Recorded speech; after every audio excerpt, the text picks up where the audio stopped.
In this video, I'll be demonstrating how to convert a single plug outlet to a double plug outlet.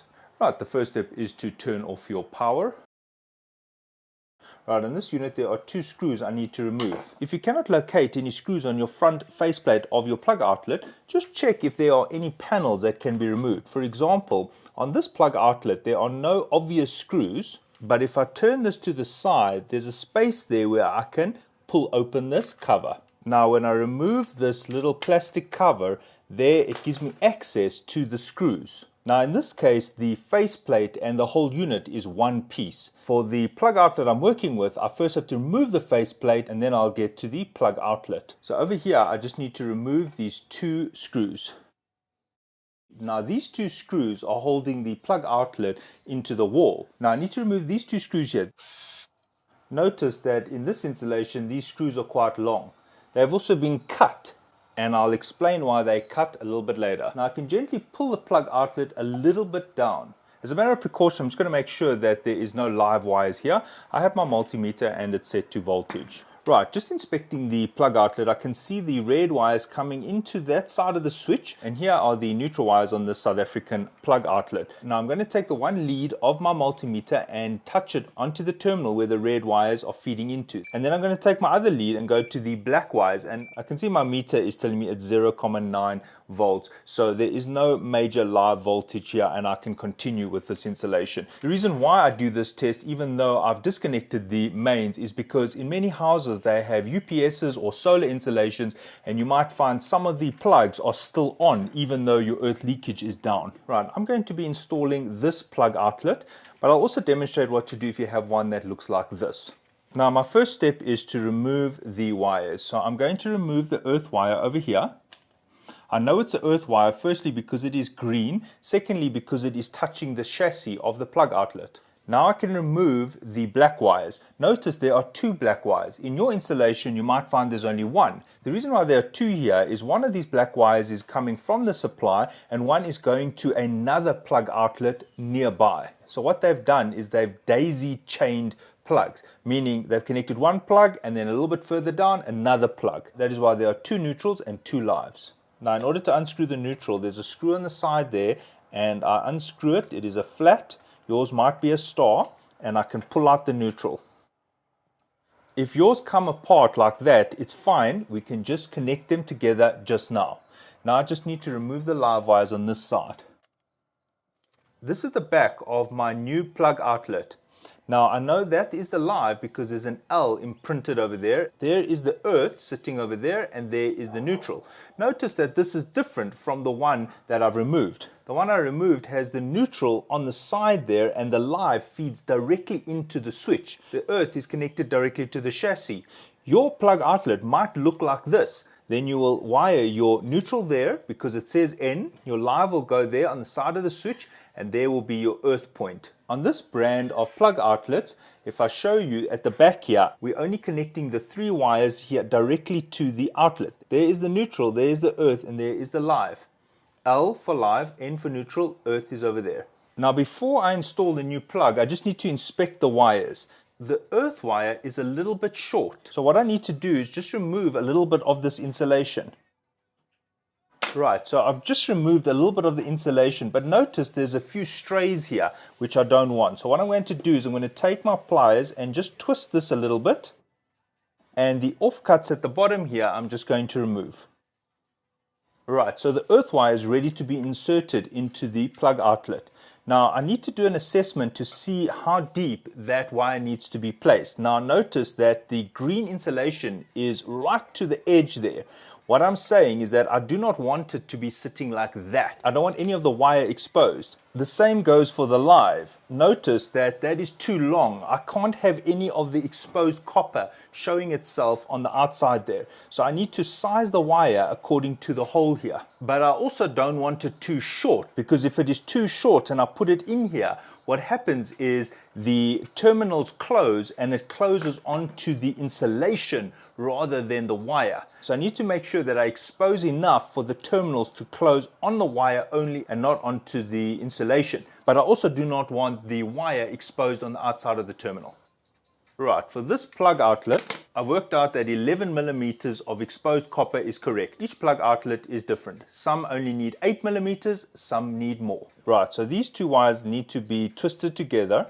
I don't twist them too firmly. It's just a minor twist. You might even find that there's a bootlace fitting like that. That is useful. In some cases, you might even find there's a ferrule that is holding the wires together. Now, in this case, the wires are exposed like this. Most people do not have ferrules or bootlaces, so you can just twist the wires, cut off the remaining part, and that can go back into the terminal.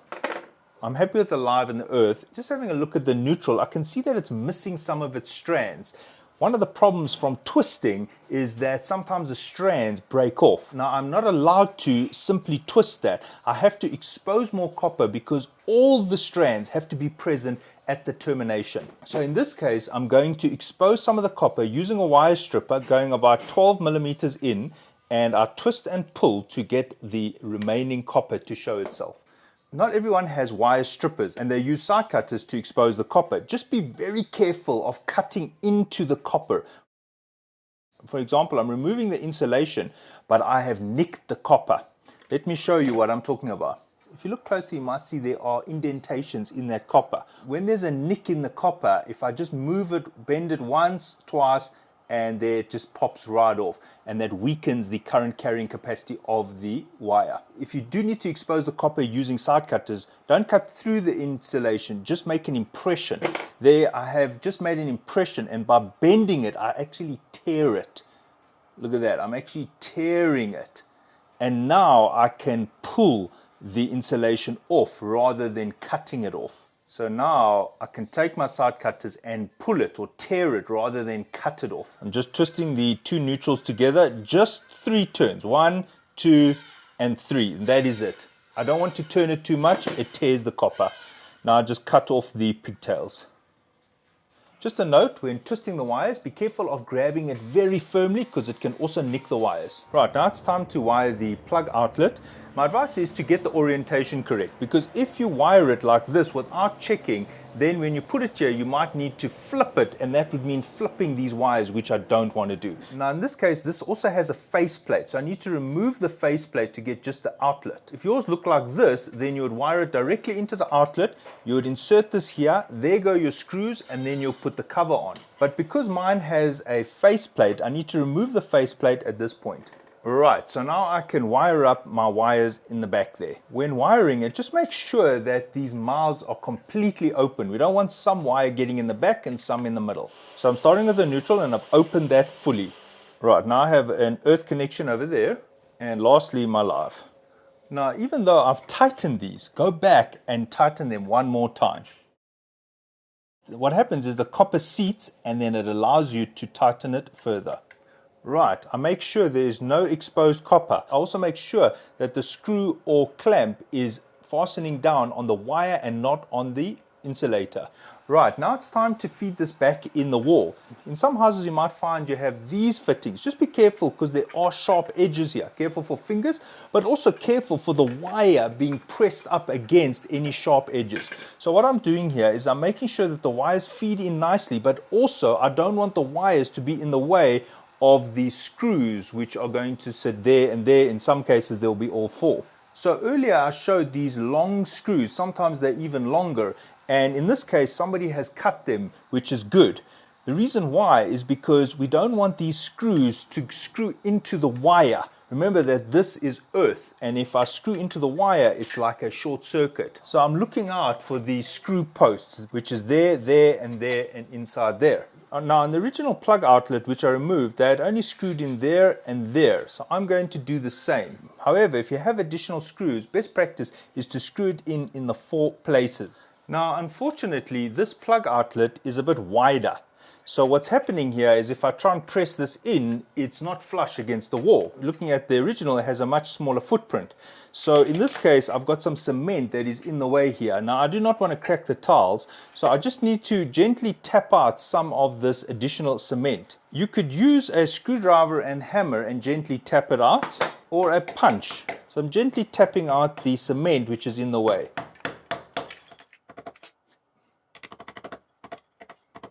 Now there's just a little bit here in the corner. This is just grouting. Now I just remove it from the cavity and I re-inspect the wires. They're all good, and now I can seat it. Now I just need to put my screws in, and if possible it's best to use the one underneath first, because then you can see where it's going.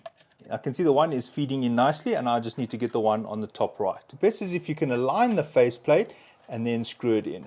When screwing in the screw, just have a little peek to make sure that you're not screwing into the wire.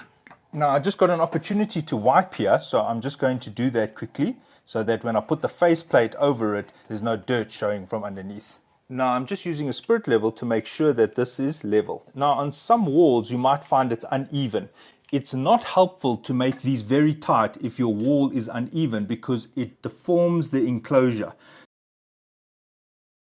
Sometimes you mustn't make these very tight, otherwise you're going to get a bend in here. It gets difficult to put the plug top in and out. However, on this particular unit, the faceplate adds additional support because of these ridges running around here, which tries to pull this a little bit outwards, adding additional support. In this case, I'm not making this very tight. Yes, it's tight enough that it doesn't just wobble, but now I'm going to put the faceplate on. Right, the faceplate is on. It is very firm, it is not moving anywhere, and I just do an assessment to see that it is straight, and yes, it is completely straight. You can now turn on your mains and now use your plug outlet. In some cases you can't get the plug outlet to fit in there because the towel is in the way, and in this case I'd have to cut the towel using a grinder. And now this will fit correctly. Thanks for watching, and cheers.